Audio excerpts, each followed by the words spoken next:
He grinned as I realised. That asshole was right. I lied for him. I covered things up. I assisted him. So whatever was looking for him was probably looking for me. Darting inside my house, I bolted the front door shut. I locked every door and every window to turn my house into an impenetrable fortress. If I couldn't get out, at least no fucker could get in. It had been about 3 hours since that moment, and it had been about half an hour since I had went upstairs. For the past 2 hours, I had sat in my living room, shaking about the prospect of my doom. But nature called, and I really, really needed to pee. So tentatively, I ventured up the stairs of my house. Something I should have been familiar with. I was about to go back downstairs when I heard a dull thud come from my bedroom. A prickly, sickening heat radiated over my body. The kind of heat when you remember something you've forgotten and it makes you feel the embodiment of anguish. I slowly stepped towards my bedroom and realised something that completely evacuated all colour from my face. My carpet was green, but below the crack of my bedroom door, the carpet was dark and wet. It smelled like iron. I opened my bedroom door and prepared for what awaited me. The first thing I saw was the dress. Tom had been squeezed into a polka dot blue dress with white frills. His manhood, peeking out of the blood-stained entrails of the blue cotton, had been severed, rendering the organ useless. His lifeless corpse was contorted into an unnaturally grotesque form. He was curled into a fetal-like position, but his hands were outstretched as if he were on a cross, nailed to his sins. The heels of his feet were turned upwards, so his toes were crammed into the oak woodwork of my bedroom floor. His stomach hadn't been cut or slit. It had been ripped open, leaving a monstrous abyss, as if the carcass were reaching out to its mother bird for nourishment. The worst thing was his mouth. Oh, his mouth! The teeth were missing, and I couldn't help but think of that little girl. I assumed they'd been removed, but then on closer inspection, I noticed that they had been smashed or pushed to the back of his throat, causing a bloody bile and saliva to rise and fall ominously like the bobbing of a Red Sea. Rise and fall. Rise and fall! My God, he was still alive! I instantly tried to haul his mutilated body over my shoulder so I could help him. Sure, he was a sick, demented freak, but he was still a person, a human being. He was still the guy I grew up with. It was when I tried to leave that I heard it. A long, drawn-out, melancholic and frustrated sigh. The sigh wasn't particularly loud or threatening, but it caused that same prickly, malevolent heat to radiate throughout my body once more. Tentatively, I looked over to the corner of my defiled bedroom, to where the malevolent and imposing sound came from. It was what seemed like a normal man, about 6'2", with light, almost alabaster skin. He had no wrinkles, no scars, no tattoos, piercings, blemishes, nothing. He looked human, but he wasn't. He was something else. He was looking up at me, charisma, an alien awe emanating from his persona. With one stride he was squaring up to me, gesturing for me to pass Tom's pathetic body towards him. I obeyed, and he placed the floppy, doll-like body onto my bed. Who? What? I was awestruck and bewildered. Like an ignorant child, I stood frozen to the spot I had stood in since I discovered the grotesque scene. How did you... A million questions raced through my fractured mind, yet I stood, arms outstretched, as if the air itself was supporting me.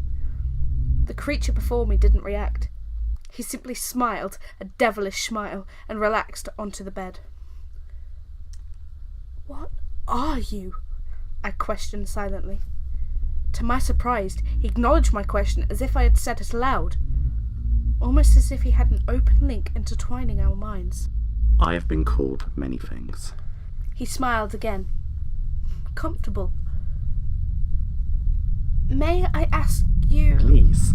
He interjected, seeming to forget the fading life of the mortal in front of him. "Why did you do this?" I asked, perplexed. Our purpose, among many, is to ensure that if justice is eroded on this plane, then this misaction needs to be... He looked up at me with curiosity. A moment of arrowy registered in his eyes for a fleeting glance, but with a blink of it, it was gone, and I was left with those dull, lifeless yet mesmerizing eyes. needs to be remedied. He stated, getting a black notebook from his plain robes. He noted something into his book, then put the book back into his robes. My head was swimming. I couldn't grasp the dimensions of this event. A celestial being was punishing my friend because he got away without the punishment of the law? Are you going to kill him? I asked, trembling, not so much for the life of a former friend, but more for mine, once this vigilante had satisfied his bloodlust. Suddenly, he laughed fiercely. I am not going to hurt you, Savannah. Man, this guy was a pro. He knew where I lived, my name, and he was supposedly not going to harm me. There is a scheme to things, an order, if you will, and you are somewhat smaller in the grand order of things.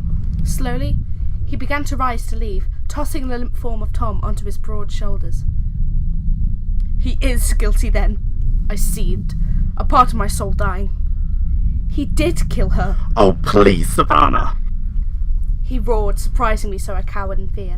You knew, deep inside of you, no matter what menial measures you used to dress up your ideas, believe that there is good in all men, faith in a beloved friend, that he didn't do such an abhorrent act, or simple ignorance to what festered before your very eyes. You knew, and in good time you will be punished for your actions. I shivered. He was right in so many ways. To what degree I did not know, but a part of me knew. He was right. Tom was guilty of the crimes and managed to escape the justice. The molester deserved the punishment, and this figure, this being, would exact the treatment this monster deserved. Who was the true monster here? This man, or my once friend? His purpose was strangely twisted, yet correct. He was right to punish those lowlifes that did not receive the punishments of life, even if one of those lowlifes was me. I woke up 3 hours later in my bed. There was no blood, no remains, no entrails sodden and staining my bedroom carpet. It was like Tom never existed. Like that man never existed. Relief cascaded through my senses. I threw my hands back onto the sheets and sighed. I thrashed in the sheets, letting my relief drown me. That was the scariest dream I have ever had, I remember saying as I put my feet onto the floor. Paper. Underfoot. I recognised the feeling as a graduate student of university. Slowly, I reached down to retrieve the article from under my foot, with the threat of morning lethargy still present. Even before I saw the note, I knew that this wasn't normal. Not normal like the disregarded reminder that slowly descended under the bed to its final resting place. This felt different. Not like paper at all. More like parchment. My eyes fell upon the paper, as if it were a holy edifice. Then I recoiled in horror at what they read. It was a list, dated today's date. There were names of people on the list, and times. Names and times for when he would come for them. In elegant writing, the letter said, "We have allocated you the necessary time to complete your relevant tasks. If you have not yet written a will, we suggest you do so. Escape is an unnecessary inconvenience on your part, for we will find you, no matter where you choose to go. Arrangements and a wrapping up of unfinished business is also advisable. We hope you thoroughly enjoy your last day, and remember, your actions put you in this regrettable circumstance. Yours faithfully." A list. A list of names, dates, and titles. The listeners. The dream. It was real. And now it's coming for me. It's 2:39 in the afternoon. He's expected at 2:39. There's nothing I can do now. Oh God, he's coming. And next, This is where our account ends. Now, like I said previously, there is little information out there regarding the listers. Probably because of their efficiency. They leave no one behind. So, I guess this information I'm giving to you is a warning. When you next think of doing something incomprehensibly evil, know they will come for you. Why? Because there are many of us. We live among you, live and breathe in a world that will inevitably bring you to the depths of depravity. And we are here when you sink. It's a wonder, really, there's anyone left. It's a wonder I have so much restraint. Because there is one thing about my walk to work that separates me and all other beings. I fucking love my job.